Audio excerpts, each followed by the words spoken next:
The alarm clock screams, and our hero, the workaholic man, springs from bed like a jack-in-the-box. His day begins with a high-stakes juggling act, a symphony of chaos and comedy, set against the backdrop of a usual morning routine. Picture this: breakfast on the stove, a suit on the line, and a pair of wildlings, kids, running around untamed. Our man, the maestro, conducts this morning orchestra with the precision of a 2-year-old with a drum set. The toast? Charcoal would be jealous. The coffee? More on the kitchen floor than in the cup. And his socks? Let's just say they're as mismatched as chalk and cheese. Meanwhile, his wife, our serene spectator, sips her tea, an amused smile dancing on her lips as she savors the morning spectacle. And with a kiss on his wife's cheek and a pat on his kids' heads, he dashes out the door, briefcase in hand, tie flapping in the wind. Cut to the office. Our hero sits at his desk, buried under a mountain of paperwork. Our protagonist, ever the workaholic, is in his natural habitat. The emails are coming in hot, each one carrying its own unique demand, like a flock of insistent seagulls at a picnic. His phone rings, a shrill siren song of further responsibilities. It's like a symphony of stress, each instrument playing its own chaotic tune. Then, like clockwork, his colleagues start to swing by his desk. Each one presents him with another task, another piece of the puzzle that is his ever-growing workload. It's like they're playing a game of hot potato, only the potato is a flaming ball of responsibility, and our hero is always the last one holding it. Amidst this whirlwind of work, our protagonist tries to steal a moment for lunch. He pulls out his sandwich, a sorry-looking thing that's been squished in his briefcase.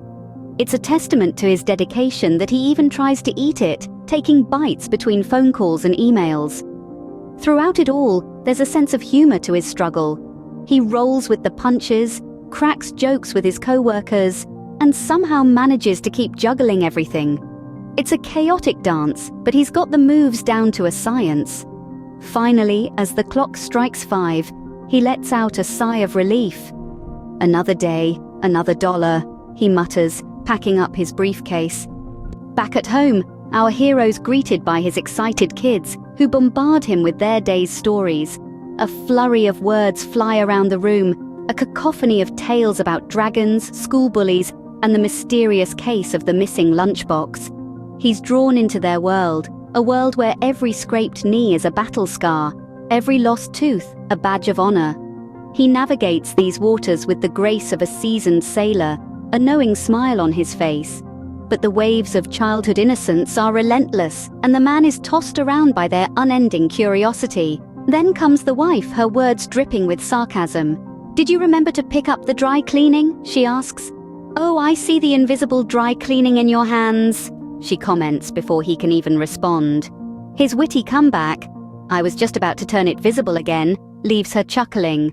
Amidst this whirlwind, he's juggling dinner, a screwdriver to fix a broken toy, and his sanity. The chaos is beautiful, and the man, well, he's just trying to keep up. And as he finally collapses on the couch, a toy car under his back, his wife hands him a cup of coffee. "You survived another day," she says, a twinkle in her eye.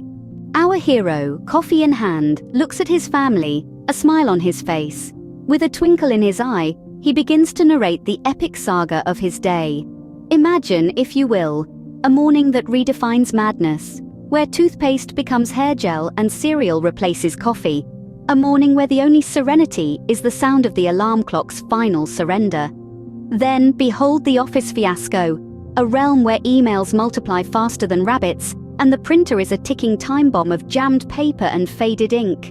The battleground where deadlines are the enemy, and the only ally is the mute button during Zoom calls. Finally, the homecoming.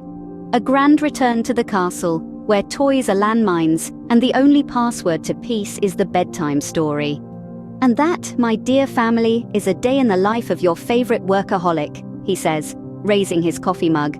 And as laughter fills the room, the screen fades to black.